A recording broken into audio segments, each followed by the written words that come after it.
It's your boy Vamsy from Proxy, and it's Halloween time. That means that you get to scare the crap out of kids at the front door, and then sit back for a jolly old time of scary movies. For the fun of adults, of course. That's the spirit of Halloween, after all. For the first pick of this list that I immediately think of, every time I think of a horror movie, of course, is the BABADOOK. Without spoiling anything, the basic gist is that a widow's son uncovers the truth of a monster from a children's book, and then things just get scarier from there. The thing I really liked about it is that it captures twin pressures of loss and single parenting and, kneading them into a haunty, tense / anxiety-inducing horror in just one movie. It's one of a kind.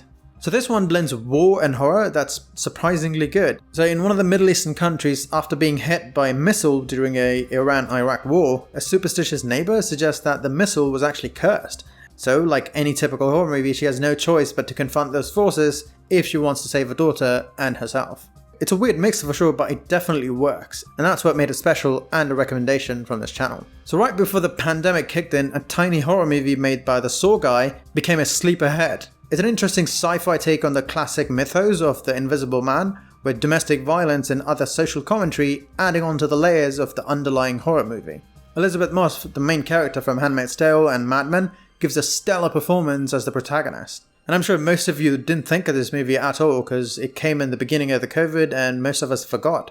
So this one caught everyone off guard when it came out, as it was an impressive horror flick from a debut director called Ari Aster. It takes the traditional horror tropes and then turns them on their head to give you some really good chills. It's about a family who inherits a dark secret from their dead grandmother, causing the turmoil in their son's life.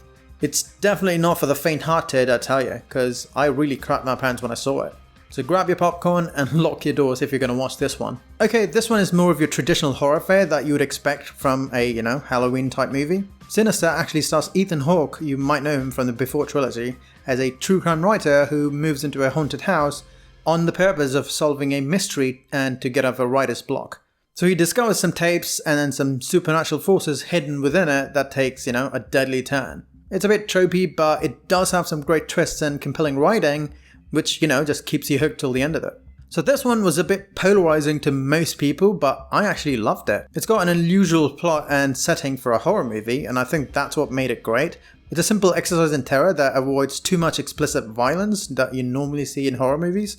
I'd be spoiling it if I said anything more than that, so it's best watched blind. Also, do keep in mind that you might love it or hate it. So this movie marked the departure of Daniel Radcliffe from the Harry Potter movies, and it's a decent one at that. He plays a lawyer whose wife just recently died and is sent to investigate a village with a haunting secret. The movie itself is more creepy and dreadful than it's terrifying. I think that still makes for good horror in general. If you're in the mood for a solid horror movie that, gives you what you want, this will satiate your thirst.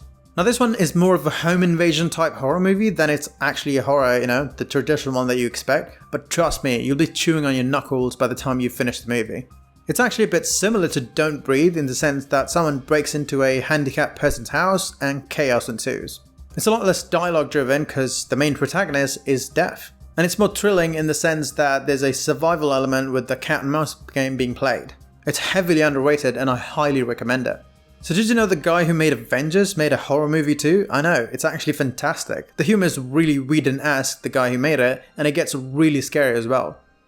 I've never seen a horror movie with such twisted sense of humor, and I mean the plot is nothing new, but a bunch of people go to a cabin in the woods and one by one start to disappear. But the script and the world building is what elevates the movie about the cookie cutter plot that you normally see and how it sounds.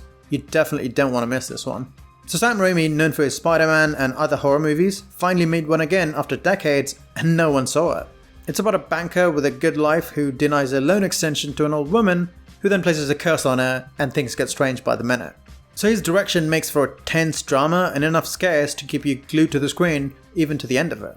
So I saw it when it came out and loved it again when I had to rewatch it for this video. This one defo has the Halloween vibe if you ask me. So this one is in the same vein of Unfriended, as it's about a cam girl whose channel gets hacked by someone who looks just like her.